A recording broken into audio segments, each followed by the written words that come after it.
आज से मानसून सत्र की शुरुआत हो गई है। संसद का मानसून सत्र शुरू होने से पहले पीएम मोदी ने अपने संबोधन में कहा कि जहां तर्क तथ्य होते हैं वहां शोर शराबे की कोई ज़रूरत नहीं होती है। अगर तर्क और तथ्य मजबूत हैं तो आवाज़ ऊंची करने की कोई ज़रूरत नहीं, क्योंकि संसद में चर्चाएं तर्क और तथ्यों के आधार पर होती हैं। संसद के मानसून सत्र से पहले पीएम मोदी ने कहा कि यह सत्र काफ़ी ऐतिहासिक है। साथ ही उन्होंने विपक्षी दलों से सकारात्मक रवैये अपनाने और सदन की कार्यवाही को सुचारू रूप से चलने की अपील की। और लेकिन संसद में आज इस अपील के बावजूद जमकर हंगामा हुआ, उसकी खबर भी हम आपको दिखाएंगे। लेकिन सबसे पहले आपको सुनाते हैं पीएम मोदी ने क्या कहा। मैं आशा करता हूं और मुझे पक्का विश्वास है, जहां तथ्य होते हैं, जहां तर्क होते हैं, वहां तूफान के लिए जगह नहीं होती है। अगर तर्क मजबूत है, तथ्य मजबूत है, तो शांत चित्त से भी अपनी आवाज को बुलंद बनाया जा सकता है। मैं आशा करता हूं तर्क और तथ्य के साथ सदन की चर्चा को समृद्ध किया जाए, हर आवाज को अवसर मिले, हर विचार को सम्मान मिले। ये संसद की हमारी भूमिका है। मैं सभी सांसदों से बढ़ चढ़ करके इस सदन में हिस्सा लेने के लिए निमंत्रित करता हूं। पीएम ने यह अपील तो की, लेकिन विपक्ष ने चढ़ावा चोरी मामले, नीट यूजी पेपर लीक और एथेनॉल के मुद्दे पर सरकार को घेरने की पूरी तैयारी की है। रणदीप सुरजेवाला ने राज्यसभा में सस्पेंस ऑफ बिजनेस नोटिस दिया और चढ़ावा चोरी के मुद्दे पर तुरंत चर्चा की मांग की। तो कांग्रेस के गौरव गोगोई ने अयोध्या मुद्दे, पेपर लीक को लेकर कहा कि सरकार को इसकी जवाबदेही लेनी चाहिए। पहले आपको सुनाते हैं कि क्या कुछ कहा है रणदीप सुरजेवाला, गौरव गोगोई और अखिलेश यादव ने। सबसे पहले सरकार को नीट पर जवाब देना चाहिए, सरकार को राम मंदिर चोरी पर जवाब देना चाहिए, उसके बाद ही कोई और बिल पर चर्चा हो। करोड़ों बच्चों का भविष्य लूट लिया गया, करोड़ों बच्चों को नीट और री नीट में बार बार हेराफेरी का शिकार होना पड़ा। राहुल गांधी जी छात्रों की गूंज कर रहे हैं, पर छात्रों की गूंज इस सरकार के मन तक क्यों नहीं पहुंचती? ये वो सब सवाल हैं जिनका जवाब हम मांगेंगे किसी भी और बिल पर चर्चा से पहले। सरकार काफ़ी दिनों से दिखाई दे रही है कि वो मूल मुद्दों पर किसी भी प्रकार की चर्चा के लिए तैयार नहीं, और इसीलिए आज तक ये नहीं बता पा रही कि सदन के अंदर क्या राम मंदिर पर चर्चा होगा, क्या नीट के विषय पर चर्चा होगा, और चर्चा होगा तो किस तारीख पर चर्चा होगा। आज तक सरकार नहीं बता पा रही। सब पूरे देश को पता है कि ये मूल विषय हैं इस मॉनसून सत्र में, लेकिन अब तक सरकार के पास कोई एजेंडा नहीं, कोई बिजनेस नहीं।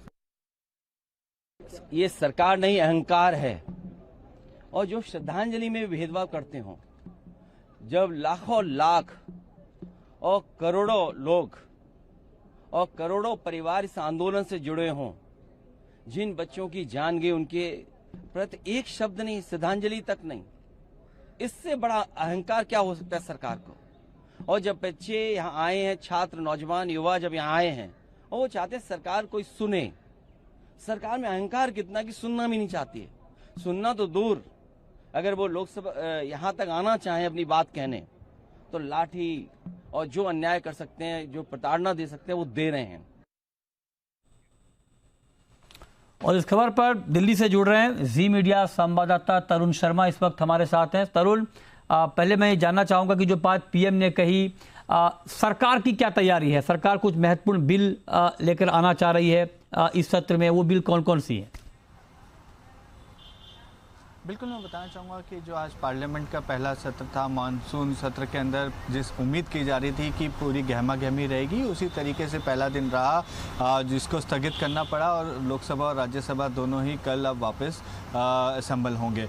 लेकिन जो आज मुद्दे रहे जिस पे आज बहस होनी थी, जिसमें एक वंदे मातरम बिल ज़रूर था कि जिसको लोकसभा में आज इंट्रोड्यूस कराया जा सकता था कि यदि आप वंदे मातरम नहीं गाते हैं या वंदे मातरम की रिस्पेक्ट नहीं करते हैं तो आपके खिलाफ एक्शन लिया जा सकता है। इस तरीके का बिल लाने का सरकार का प्लान था, वो बिल भी अब स्थगित कर दिया गया है। हो सकता है कि कल उसको इंट्रोड्यूस कराया जाए। और बिज़नेस के कई ऐसे बिल हैं जो आने वाले हैं, जो बिज़नेस एडवाइजरी कमेटी ने भी अप्रूव करे हैं, जिसमें एक इनकम टैक्स जो ऑर्डिनेंस लेकर आई थी कि फॉरेन इन्वेस्टर जो हैं वो यदि देश के अंदर गवर्नमेंट सिक्योरिटीज़ में इन्वेस्ट करते हैं तो उनको किसी भी तरीके का टैक्स नहीं देना होगा। तो उसको इनकम टैक्स एक्ट में बदलाव करने की यहाँ पे सरकार का प्लान था। वो आज ऑर्डिनेंस पास करना था, एक्ट में उस सम्मिलित करना था, वो भी नहीं हो पाया। और साथ ही कई एमएसएमई और इस तरीके के बिल हैं जो पार्लियामेंट में आने हैं। लेकिन जो आज का पहला दिन था वो उम्मीद थी कि आज एक टोन सेट होगी कि आने वाले 13 अगस्त तक जो सेशन चलना है उसमें क्या क्या होगा। प्रधानमंत्री ने 10 बजे जो एक सत्र शुरू होने से पहले जो स्पीच दी उसमें साफ तौर से कहा कि कई सारे चैलेंजेस सरकार के सामने हैं, देश के सामने है, लेकिन जो इकॉनमी है वो काफ़ी अच्छा ग्रो कर रही है। जो हमने स्काई रॉकेट को उन्होंने एक बेस रखते हुए एक बात कही कि एवरेज एज जो है वो 28 साल है और हमने एक नया कीर्तिमान साबित किया है कि एक कंपनी ने अपना जो ऑर्बिट है वो बिल्कुल। अच्छा तरुण, ये बात आपने महत्वपूर्ण बताई कि सरकार की क्या तैयारी है, लेकिन विपक्ष बहुत सारे मुद्दे लेकर आ रही है जिस पर सरकार को घेरना चाहती है, चाहे वो नीट यूजी का मामला हो, चाहे वो चढ़ावा चोरी का मामला हो। तो विपक्ष की तरफ से और क्या क्या तैयारी इस सत्र के लिए?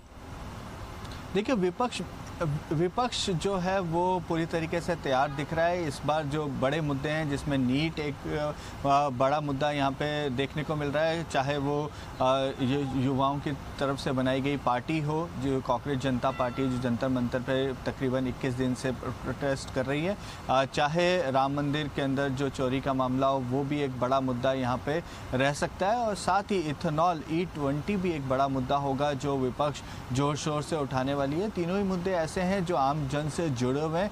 तो विपक्ष चाहती है कि जो बड़े राज्यों में चुनाव आने वाले हैं, चाहे पंजाब है चाहे उत्तर प्रदेश है, उससे पहले इस तरीके के जो मामले हैं उनको भुनाया जाए और आम जन तक पार्लियामेंट के थ्रू आम जन तक पहुंचा जाए और बताने की कोशिश की जाए कि विपक्ष आम जन के मुद्दों को संसद में उठा रहा है। लेकिन दोनों ही तरफ से एक कशमकश है, चाहे विपक्ष हो चाहे पक्ष हो, दोनों ही चाहते हैं। विपक्ष चाहता है कि उनके द्वारा जो बिल लेकर आए जाएं वो पास हो जाएं और हो सकता है कि डिलिमिटेशन और वुमेन्स बिल जो पिछले सत्र में पास नहीं हो पाया था उसको इस बार पास करा लिया जाए तो एक बड़ा मुद्दा वो भी रह सकता है। और दूसरे जो कई सारे बिजनेस से जुड़े हुए मुद्दे हैं, मार्केट से जुड़े हुए कई बिल हैं, बिल्कुल इस सत्र में आने के लिए तैयार हैं। बिल्कुल, बहुत शुक्रिया तरुण आपका इस पूरी जानकारी के लिए।